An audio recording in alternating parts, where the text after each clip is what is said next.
이번엔 블로그입니다. 사람들은 인스타에서 구경하고 유튜브에 빠져들고 블로그에서 찾고 비교하고 결정합니다. 어린이 치과 추천, 2025년 SNS 트렌드 이런 거 검색할 때 인스타, 유튜브 안 봅니다. 블로그 보죠. 그럼 블로그에서 중요한 건 뭘까요? 첫 번째, 다른 사람에게 검색이 돼야 되죠. 내 글은 나만 보려고 쓰는 건 아니잖아요. 다른 분들에게 정보를 제공하고 찾아와서 보세요 하는 의미로 글을 쓰지만 글을 쓰는 분이 너무 많기 때문에 내 글이 노출이 잘 안 되는 거잖아요. 그래서 첫 번째는 검색이 되는 글. 두 번째는 노하우가 되는 경험이에요. 제가 다른 분 블로그를 점검해 준 적이 있었어요. 그분은 정보를 정말 많이 담으셨어요. 세부적으로 보기 좋게 카테고리 나누어서 정보를 가득가득 담으셨죠. 물론 그 정보를 한눈에 보기 좋게 정리가 되어 있기 때문에 정보만 보시는 분들은 그것만 정리가 되어 있으니까 좋았을 수도 있어요. 하지만 같은 정보를 썼다라고 할 때 생각해 보세요. 어린이 치과에 대한 정보, 그런 정보들과 어린이 치과 교정 잘하는 치과 찾는 법 해서 어린이 때는 무조건 교정하지 않아도 된대요. 왜냐? 제가 이렇게 치과에 가서 교정에 대해 상담했더니 선생님께서 이렇게 말씀하셨어요. 라고 경험을 싫잖아요?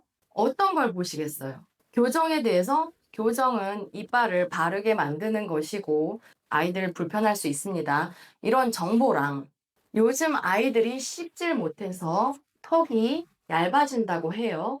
그러다 보니 이빨 개수가 옛날만큼 다 나지 않고 덧니도 많아지죠. 그래서 요즘 애들은 교정이 필요하다고 합니다. 어떤 글을 보시겠어요? 그래서 검색되는 글을 만들되 경험 또 찾아올 수 있게 그렇게까지 가려면 내 노하우와 경험을 정보와 함께 섞어서 상단 노출도 잘 되면서 읽히기도 좋은 블로그 글을 만드시는 게 핵심이에요. 그리고 정말 기본 중에 기본인데 읽기 편한 글을 쓰셔야 됩니다. 그래서 글을 다 쓰신 후에 단락을 좀 나눠주세요. 띄어쓰기가 정말 중요하거든요. 저희 모바일에서 보다 보면 막 이렇게 뭉태그로 글 한 모대기 있으면 안 보시잖아요. 중간중간 몇 문장씩 띄워주기만 해도 글이 한눈에 확 들어오고 단락이 이렇게 정돈되게 볼 수 있는 거예요. 처음 블로그를 연습하실 때는 이런 거를 다 신경 쓰기 어렵다 하시면 뭐 간단하게 사진 몇 장, 그리고 정보부터 정리하는 방법을 한번 써보세요. 검색하면 정보 나오잖아요. 물론 거기에 나만의 색을 넣으려면 본인이 직접 겪고 부딪히고 넘어진 방법까지 넣는다면 사람들은 그 정보가 정말 찐으로 와닿겠죠. 저는 그래도 글을 잘 못 써요. 끝까지 보세요. 제 강의 끝부분에 챗 GPT를 이용해서 지금 챗 GPT 5.0까지 무료로 나왔어요. 무료이신 분도 체험하실 수 있고요. 챗 GPT로 간단하게 정보를 뽑아서 검색을 해서 이게 사실인지 확인 한번 하시고 저의 살을 붙여서 블로그를 발행해 보세요. 처음엔 10명이 보고 그 다음엔 50명이 보고 100명이 되실 수 있어요. 따라오세요. 이번엔 인스타에 대해서 말씀드려 볼게요. 인스타는 처음에 사람들이 시작을 할 때 옛날 싸이월드를 하셨던 분들은 싸이월드 감성으로 시작을 하셨고 카카오 스토리를 하셨던 분들은 카카오 스토리 감성으로 시작을 하셨어요. 근데 인스타는 지금의 틱톡 같은 그런 숏폼, 유튜브의 숏폼 같은 릴스가 있죠. 릴스와 피드와 소통의 장이 되었다는 얘기예요. 처음엔 개인 기록으로 했던 분들이 많으세요. 저 역시도 그랬고요. 저 같은 경우에는 블로그가 메인이었기 때문에 인스타는 서브로 시작을 했어요. 기록이었죠. 아이를 이제 임신하고 하나씩 하나씩 나의 개인 사생활을 담은 플랫폼이었어요. 저한테는. 근데 이게 어느 순간 개인 사생활을 보관하고 그게 아니라 소통을 하고 공감을 하는 장으로 바뀌었죠. 지금은 소통도 하고 공감도 하고 정보도 얻고 그리고 판매도 하고 구매도 하는 장이 되었어요. 그래서 인스타는 가장 쉬워 보이면서도 가장 어려운 플랫폼 중에 하나예요. 왜냐? 끊임없이 소통을 해야 살아남는 구조거든요. 어제 친구 생일이었는데 다른 친구가 인스타 쉬우니까 너도 해봐 라고 권하는 거예요. 인스타는 그만큼 처음 접하는 건 쉬워요. 근데 내가 다른 사람과 소통을 즐긴다. 인스타로 바로 추천을 드려요. 근데 나는 다른 사람한테 댓글 다는 거 잘 못해. 말도 잘 못 걸어. 이러면 인스타는 오히려 어려우실 수도 있어요. 나는 말을 잘 못해요. 남들이 어려워요. 하시는 분들이 유튜브를 생각보다 많이 하세요. 얼굴 안 보이고도 유튜브를 할 수 있기 때문이에요. 인스타도 마찬가지예요. 얼굴 안 보이고 할 수는 있어요. 하지만 정보를 제공한다고 해도 신뢰도를 높여야 사람들이 그 정보를 팔로우를 하고 계속 지속적으로 관심을 갖게 되는 거죠. 인스타 처음 세팅할 때 그런 얘기 많이 했어요. 톤 앤 매너를 맞춰라. 어떤 분들은 육아하시는 분들은 대부분 화이트 톤으로 많이 맞췄을 거예요. 하얀 벽지에서 아기들 하얗죠. 막 귀엽게. 그렇게 해서 다른 분들이랑 소통하면서 오히려 몇만 팔로우 되신 분들을 굉장히 많이 봤어요. 그거에 비해서 저는 톤을 맞추지 못했어요. 제 거를 자꾸 예시로 드는 이유는 그래도 어느 정도 성장을 해왔기 때문에 여러분들이 보시기에 팔로워 2,500명 정도면 나도 나중에 할 수 있겠다 하는 수준일 것 같아서 말씀을 드리는 거예요.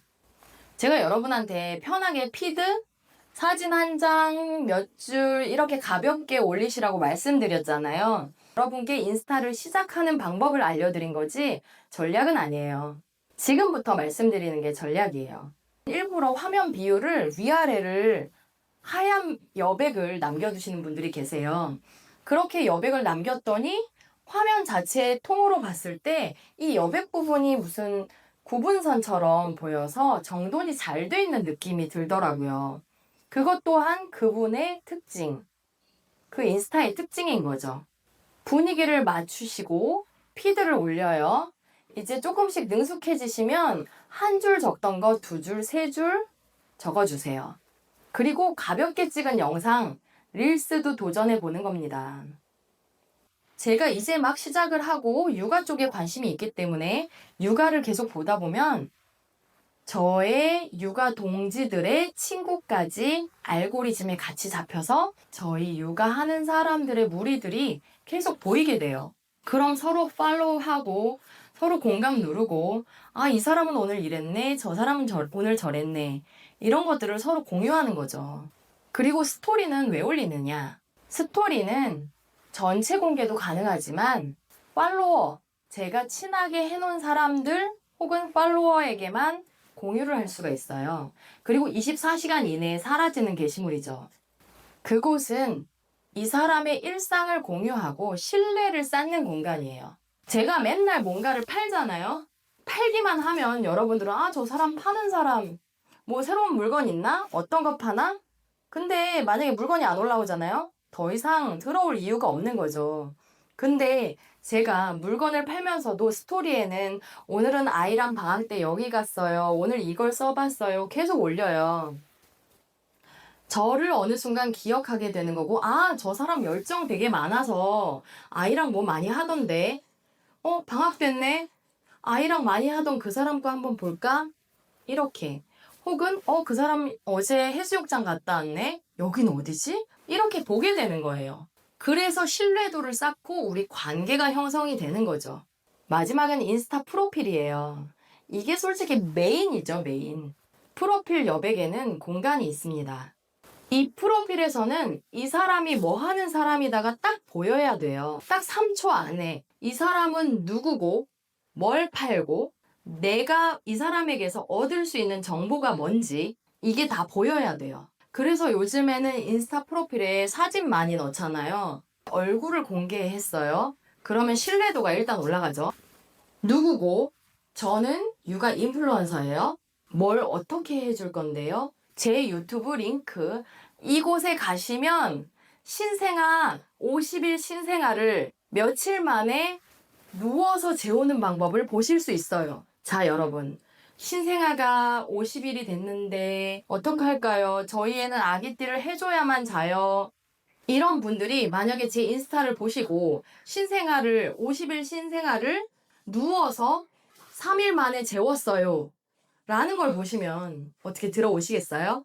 저 같으면 바로 들어갑니다. 왜냐? 저도 그때 첫째 때는 며칠을 잠 못 자면서 육아서적을 보면서 얘를 어떻게 재워야 고민을 했고 공부를 했어요. 첫째는 아기띠를 하지 않으면 잠을 못 자는 아이였어요. 둘째도 마찬가지일 것 같아서 시도를 해봤죠. 퍼버법, 안아법, 여러 가지 있잖아요. 그런 것들을 시도해서 정말 남편이랑 애가 울 때 달려가고 싶은 걸 참으면서 아이를 재우는 방법을 선택했고 성공했어요. 성공했을 때 얼마나 좋았는지 아마 상상도 못 하실 거예요. 50일 신생아를 키우는 혹은 이제 출산하신 분이 제 인스타에서 육아 인플루언서고 육아 정보를 정말 찐으로 공개하고 있고 50일 신생아를 단 3일 만에 누워서 자게 만들었다. 자, 50일맘 어떻게 팔로우 하시겠어요? 오늘 강의는 블로그, 인스타, 유튜브 이 세 가지에 대해서 맞춤 전략 간단하게 말씀드려 봤어요. 다음으로 가시면 블로그, 인스타, 유튜브 제가 각 최소 5년 이상 쌓은 노하우 여러분에게 아낌없이 풀어드릴 겁니다. 꼭 끝까지 오셔서 챗 GPT AI 이용하는 법까지 따라오세요. 학원비 벌러 가자고요.